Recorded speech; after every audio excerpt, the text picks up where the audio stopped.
Assalamualaikum warahmatullahi wabarakatuh. Selamat siang pemirsa. Kembali lagi bersama saya Safira Salsabil di Mata Indonesia. Saat ini pemberitaan mengenai kasus pemerkosaan yang dilakukan oleh pimpinan atau pemilik salah satu yayasan di Bandung, Jawa Barat yang melakukan pemerkosaan kepada santrinya. Tidak hanya satu atau dua orang saja, namun diduga belasan santri menjadi korban. Untuk lebih lanjutnya, kita lihat video berikut ini.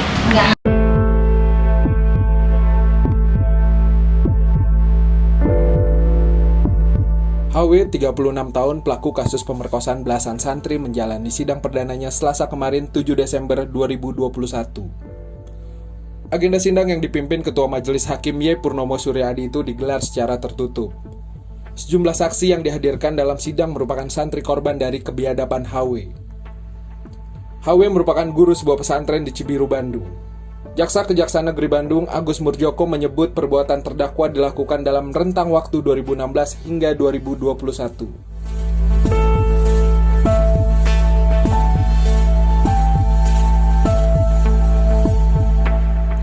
Korban pemerkosaan HW saat ini tercatat mencapai 12 orang dan usianya masih di bawah umur.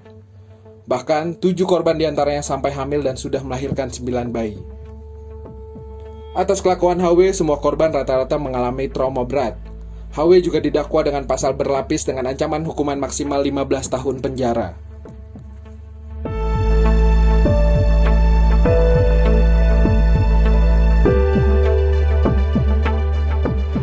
Baik pemirsa, setelah melihat tayangan tadi, saat ini di sebelah saya sudah ada Ustazah Nufaimah Zohar yang telah bersedia untuk berbincang bersama kita mengenai pemberitaan ini.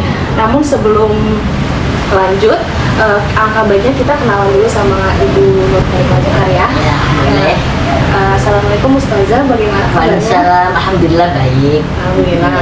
Kalau boleh tahu, selain menjadi guru mengaji, profesi yang ditekuni saat ini apa ya? Saya kepala sekolah di MI Al-Muntaha di Cimuning, Kecamatan Mustikajaya. Ya, jadi guru sekolah formal ya. Kalau ngaji itu kan non formal. Ya. Pengabdian saya bagian dari sebagai masyarakat juga. Kan Ibu kan sebagai guru mengaji juga ya? Iya. Apakah guru mengajinya itu semua kalangan, anak-anak, orang dewasa atau kalau untuk pengajian saya banyak ke ibu-ibu. Ibu-ibu. Ya, ibu-ibu di majelis taklim. Tapi kalau anak-anak juga mengajar Bu atau Tidak. Tidak. Jadi fokus di ibu-ibu iya, saja ya? kalau anaknya saya di sekolah formalnya. Oh iya. Kalau ini pengajiannya yang guru ngajinya itu pengajian ibu-ibu, majelis taklim. Ya. Jadi majelis taklim ke majelis taklim yang lain. Iya, jadi ganti-gantian gitu. Ya, gitu sesuai jadwalnya. Karena saya jadwalnya di Jamrut ada, di Gading, kemudian Geraha sini juga. Berarti untuk wilayah Ibu mengajar itu di mana saja Bu? Kecamatan Mustikajaya. Nah, tapi saya juga sendiri ada jadwal mengajar di Cilanda. Ya, rumah Quran Amanah di Jagakarsa. Berarti sekitar Bekasi sama Jakarta saja. Iya. Menurut informasi yang didapat, Ibu Ustazah memiliki sebuah sekolahan. Kalau boleh tahu namanya apa Ibu dan berlokasi di mana? MI Unggulan Al-Muntaha di Cimuning, Kecamatan Mustikajaya. Itu dari SD, SMP. MI itu madrasah ibtidaiyah, jadi setaraf dengan SD. Iya. Nah pemirsa, tadi kita sudah berkenalan dengan Ustazah Nufaimah Zohar. Untuk mengetahui pembahasan berikutnya, kita break dulu, tetap di Mata Indonesia.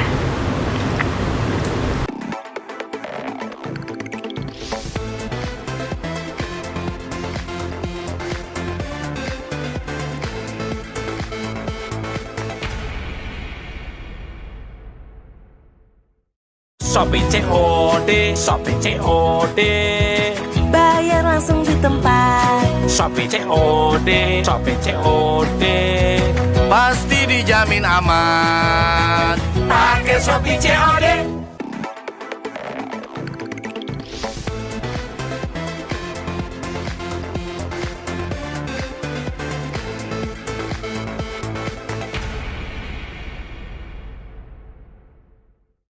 Baik pemirsa, kembali lagi kepada kami di Mata Indonesia.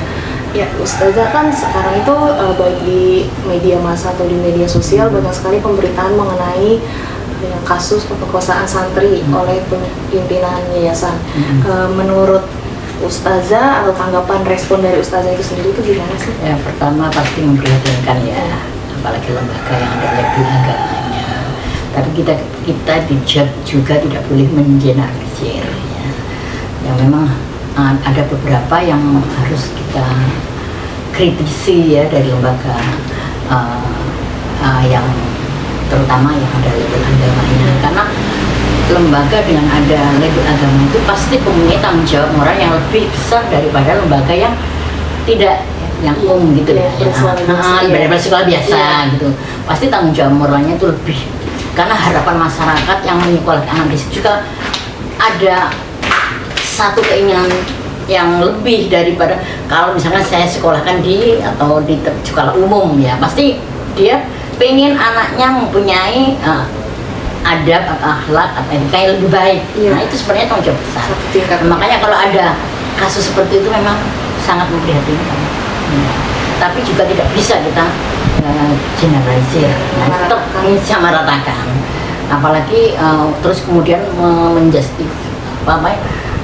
menghakimi bahwa semua pesantren atau seperti itu, tidak sebenarnya. Dan yang harus kita ketahui ya, harus kita garis bawahi, antara lembaga yang bernama pondok pesantren dan boarding school itu berbeda ya, berbeda ya, tidak sama ya. Kalau boarding school itu lebih pada sekolah berasrama, sementara pondok pesantren tidak seperti itu ya. Pondok pesantren itu lebih dimana ada perbedaan yang sangat yang sangat signifikan benar. Karena kalau pondok pesantren itu 24 jam itu di situ ada kiainya, para ustadznya, para pembinanya yang bersama santri 24 jam membina, membimbing dan sebagainya.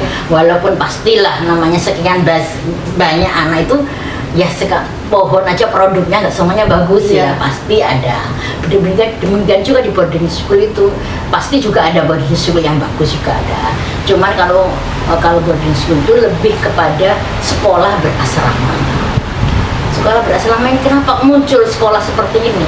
Karena itu juga dari keinginan menjawab keinginan sebagian masyarakat yang ingin anaknya itu sebenarnya pingin dia di pondok pesantren ya, tetapi mungkin ya namanya orang itu kadang-kadang lebih kadang-kadang nama itu menjadi masalah ya. Padahal beda sebenarnya, karena sebagian orang ada yang nggak ngerti ya bedanya boarding school sama pondok pesantren. Kalau pondok pesantren kan pasti penekanannya pada agama, akhlak dan seterusnya, dan ada pembimbingan langsung. Kalau boarding school itu ya mungkin daripada di rumah yang kurang maksimal, sementara dia ingin pesantren tapi jauh, atau mungkin masih ada konotasi atau pemikiran yang keliru ya dari sebagian orang, kalau pesantren itu nanti nggak majulah anaknya, nggak bisa ini. Ada sebagian masyarakat itu masih ada seperti itu, kuno lah kayak gitu, padahal kan nggak seperti itu. Jadi ya itu akhirnya orang udahlah, saya sekarang ini trennya orang kan terutama di kota-kota besar yang pengetahuannya minim ya tentang apa sih bedanya boarding school, apa sih bedanya pondok pesantren. Kan banyak masyarakat perkotaan terutama ya yang nggak paham gitu ya. Mereka taunya pokoknya anak saya ini biar kalau sekolah biasa, kalau di rumah main HP mulu, daripada begitu ya dimasukin lah ya kebetulan. Nah itu kan juga bagian tanpa melihat latar belakangnya bagaimana sistem pengajaran, pelaksanaan belajar mengajarnya di tempat itu bagaimana, nggak diinin dulu gitu kan ya, akhirnya seperti itu. Dan menurut Ustazah, kegiatan apa sih yang harus dilakukan pendiri yayasan sebelum menentukan guru-guru yang akan mereka pilih untuk mengajar di pondok tersebut? Ya harusnya ya, kalau kayak saya nih kepala sekolah ya di MI Al-Mutahar, saya kan punya misi, kepala yayasan juga punya misi kan. Nah itu akan diwujudkan nanti tidak hanya pada visi misi sekolah, tapi juga dalam kita merekrut tenaga pendidik. gitu? Karena kayak di FI Al-Muntaha tempat karena kebetulan kami ini lulusan pesantren ya, kemudian dan hidup di tengah kota yang fenomenanya gimana ya, prihatinkan lah dalam hal agama kadang-kadang gitu ya. Jadi kami juga merekrut gurunya itu juga yang terutama memang kalau misalkan ya, kalau ada lamaran masuk ya ke saya gitu, CV masuk gitu, saya lihat ada yang background pesantren sama tidak, saya pasti yang milih background pesantren. Dan itu pun juga saya lihat pesantren mana gitu, karena yang kalau dulu sih namanya pondok pesantren itu pasti ya sama lah pemahamannya, itu harus wal jamaah, nggak aneh-aneh yang diajarkan lah gitu lah ya, nggak. Tapi sekarang semakin kesini perbedaan itu pesantren nggak selalu sama gitu. Apa ada namanya pondok pesantren tapi di dalamnya malah tidak nggak tasamu, nggak ada toleransi, nggak sesuai kayak gitu. Ya memang harus bagaimana caranya? Ya harus mencari, karena pendidikan itu ya baik formal informal yang given itu ujung tombaknya pendidik. Kalau pendidiknya salah atau dari yayasan, dari kepala sekolah yang merekrutnya salah, kesampaiannya ke anak juga. Iya, makanya di FI Al-Muntaha itu saya sebagai saya tes baca Al-Quran. Saya tes baca Al-Quran tenaga pendidiknya. Iya. Iya, karena ada pelajaran tahfidznya, ada ininya. Jadi kalau di spesial ini saya udah seneng aja. Karena saya memang pengennya seperti itu. Walaupun kita perlu juga dari umum, karena kita kan harus mengikuti kurikulum juga ya itu. Ya, Ustazah kan namanya di tetangga atau keluarga kerabat itu kan pasti ada anak perempuan yang di pesantren. Mana sih yang nanyain atau berkeluh kesah sama Bu Ustazah, kira-kira mereka nanyanya apa gitu mengenai pemberitaan ini? Oh iya, kemarin beberapa waktu yang lalu itu saya bikin status ya mencikapi ini ya, mungkin ya yang saya sering menekankan kepada saya sendiri begitu ya. Saya dibesarkan di pesantren, kemudian saya dari lahir sampai MA, kemudian saya sekolah, sementara saya kuliahnya di sekolah umum gitu ya. Tapi ya nggak masalah, karena orang pesantren justru orang lulusan pesantren itu justru orang yang paling bisa adaptasi dimanapun dia berada. Iya, paling bisa adaptasi ya dengan berbagai ilmu itu paling bisa ya. Biasanya sih saya selalu menyampaikan kepada ibu-ibu jamaah kami ya yang anaknya mau di pesantren, bisa saya tanya ke saya, ya ibu harus survei lah bagaimana karena saya juga memperlakukan begitu juga kepada anak saya. Anak saya yang kedua ini kan memang full sekolah di sini, nggak di Jawa gitu kan. Kalau di Jawa saya sama nutup mata aja, tempat ini selain banyak lah ini.